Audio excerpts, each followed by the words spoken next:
Hey folks, it's Jim from the Movie Rewind here to review Peter Weir's Witness. Rachel Lamp, a young Amish widow played by Kelly McGillis, and her 8-year-old son Samuel, played by Lucas Haas, are traveling by train. At a railroad station in Philadelphia, Samuel inadvertently sees two men brutally murder a third who seemed previously distraught.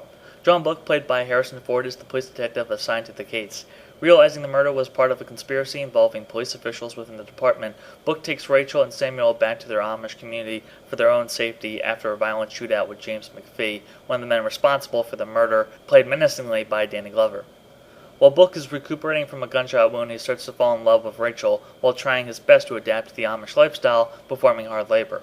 However, the Amish community is less pleased with this new development, untrusting of the city folk.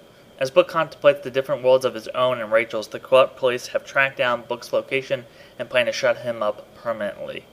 Witness is an unusual Hollywood film that doesn't end on Hollywood terms, and I think Peter Weir is responsible. It's a film that operates both as a romance and as a thriller, effective in both cases and never underdeveloped. It's a film that doesn't have a condescending take on the Amish. Occasionally there are some fish-out-of-water bits that are humorous, but they never feel insulting.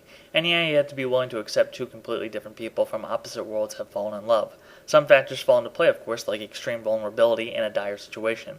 There's simply a lot of sexual chemistry as well, often unspoken, as opposed to many films featuring romance. One could argue there's an allure as well to a different world. Book seems more at odds with it, but he grows fairly comfortable with the lifestyle over time, at least as much as he can. Like her son, Rachel is intrigued by the unknown, and even when she isn't, she still finds herself drawn to John despite the element of violence he brings as a cop. Unamused, Eli, Rachel's father-in-law, catches Rachel dancing with John as the radio to the car plays Wonderful World.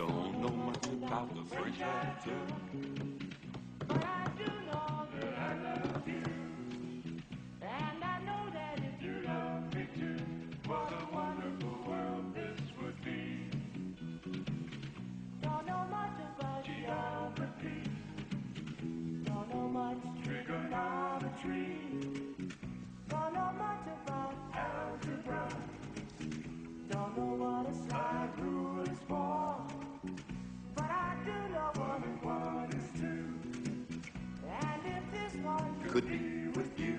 What a wonderful world this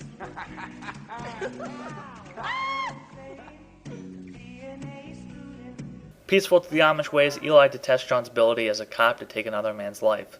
One powerful scene involves Eli showing Samuel a gun and why they don't believe in them as a peacemaker.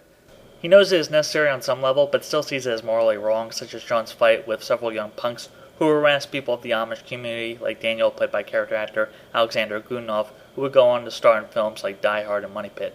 Unfortunately for John, blood leaves a trail, and where violent men go, usually violence follows in a suspenseful third act. Beautifully shot by John Seale, Weir's film captures the simplicity outside the city life and just how appealing that could actually be. Despite many familiar faces of younger talent, including Viggo Mortensen in his first role, this is Ford's film as a resourceful everyman rather than an action hero. I highly recommend Peter Weir's Witness. That's it from the Movie Rewind. Have a good day, folks. Until next time.